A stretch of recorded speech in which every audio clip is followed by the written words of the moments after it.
So today I had a really awesome situation that happened. Some people might take the situation and turn it into their own version of what it means, but for me it was something really cool. I was walking my dog and I was just very happy and serene. I was letting my dog just kind of like walk around. I wasn't forcing him to be quick, and I just let him just kind of sniff everywhere. And I don't think he was used to it. He was like, all right. So then his natural psyche was like, all right, well, maybe I should rush around because we normally, we got to go. I just was like, all right, so then let's go. And then he's like, wait a minute, but what if I want to sniff over here? So I start walking over to the location that he wanted to sniff at. And he's like, okay. And there's a couple times during our walk that Skylar just like stopped and was like, I don't really know what to do. And it was so cute. Like when we first went out, he was so excited to just go outside. And then by the time we like just walked and time just stopped, he, I think, felt like just like an explorative little ball of just joy. And it makes me think about how like there's so many times that we're all just like rushing and we don't take a second to just stop and just like breathe in life. There's a book that I'm reading right now. I mentioned it before. Chopped Wood, Carry Water. Not chopped.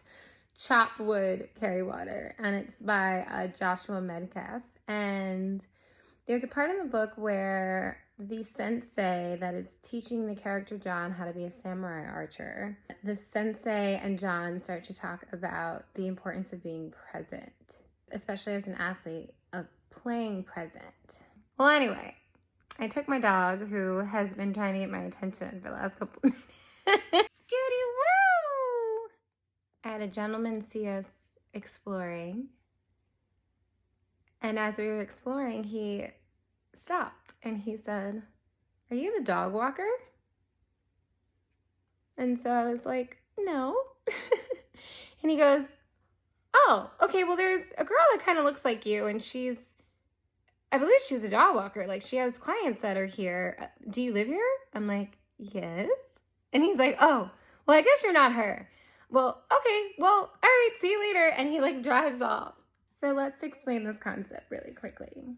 I'm not the dog walker. I don't think he thought I was the dog walker. But I think what he did recognize, which I appreciated, was that I wasn't on a schedule. And with me not being on a schedule gave me an identity of, well, she looks like she's enjoying what she's doing. She obviously has a connection to the dog, and she's not rushing the dog. She must be getting paid for this. That would only make sense. Does she live here? Who is she? And then with his own, I guess, embarrassment of realizing I'm not the dog walker, and also realizing that he definitely just asked me if I live here.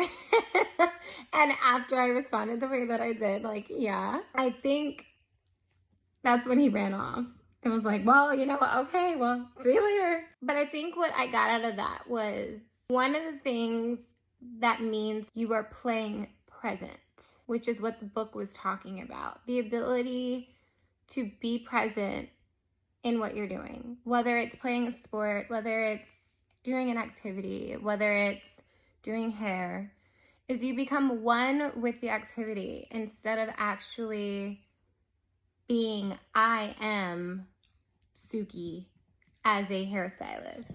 It's now, I am cutting hair. Not I am Suki cutting hair. I am cutting hair. The action. The reason why you take out the identity is because then it takes out the need of the observer to judge the motion. And now you're just a part of the activity. I am not the Suki that cut this particular haircut and could have done this differently last time. It's just, I'm cutting hair. It's intuitive, it's connective, it's spiritual. And when you find that, others see that and they're like, wow, that's very welcoming energy. So stopping and asking, hey, are you the dog walker? Doesn't always have to be who are you? You're, you're living here, you're this color of skin, you're this, you're that. And like, I could have taken it that way. But what I actually recognized was simply someone who just noticed an energy that made them curious. And I got to watch my pup just walk around without any time constraints. No response from me on quickening or anything. And ultimately just be able to just touch base with so many different plants that were on the ground, smells, corners, anything. And you could tell by his need to pace up really quickly, like, okay, it was like, is she judging me? Am I supposed to go this fast? And then he would just slow down when he realized, like, oh, she's just following me. Okay. Let's go over here. So I would follow him. And he's like, oh, okay. She's following me. Well, I don't know where to go. And I think this is the part where we have those moments where we also realize sometimes we don't know where to go. And that's the coolest thing, is like you're just exploring. You're exploring and trying different things. Obviously, if Skylar smelled something that he didn't like, he'd be like, well, I ain't going over there. I'm going to go somewhere else. And that's just how we all learn.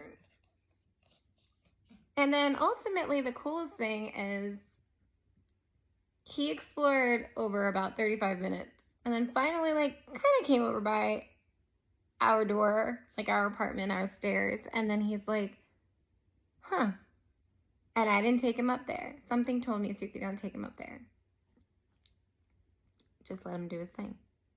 Well, what do you know? We ended up going back again around another corner. And then he went back again over by the door. And this time he actually walked up the stairs and walked in. And the feeling that I can just see in his energy of just completion. Like sometimes that's all you need. It's just a moment to explore.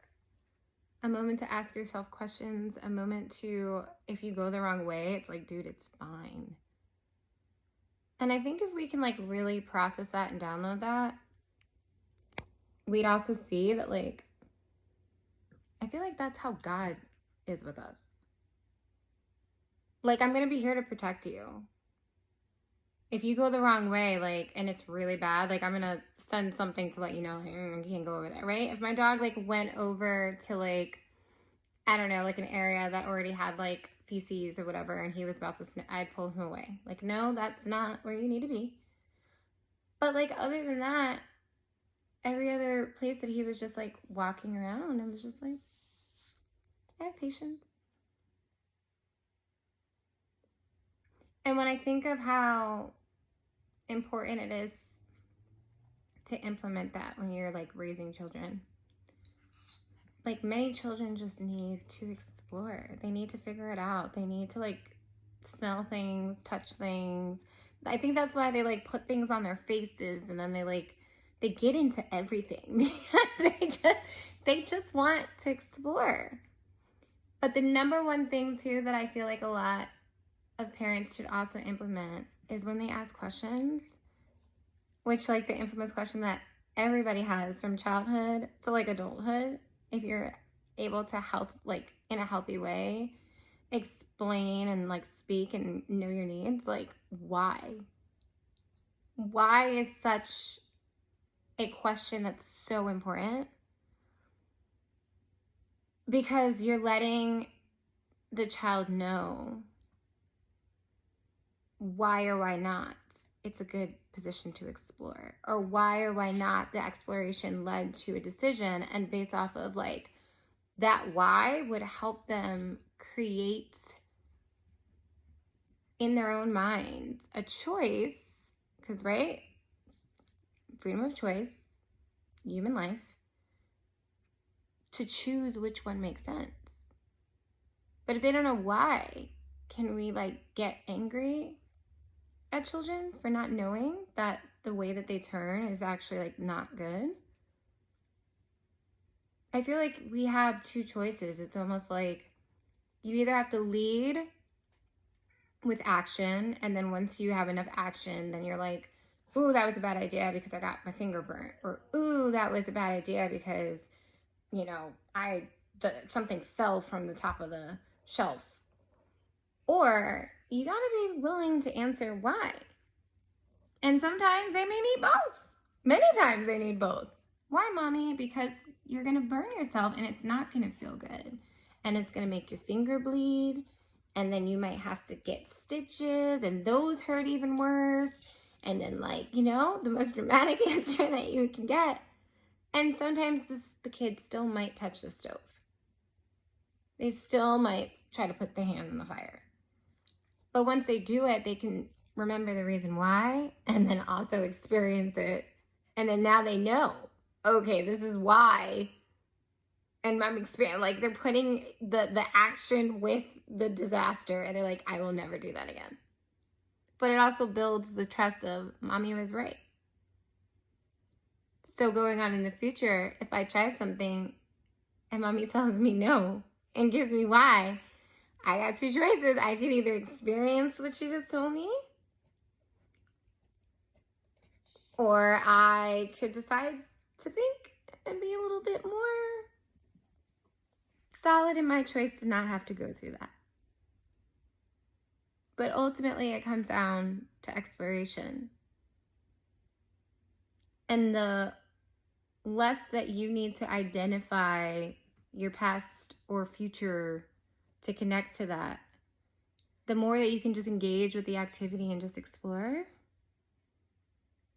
the more welcoming you are to yourself, and the more welcoming people start to notice that you also are to them. So, ta-ta.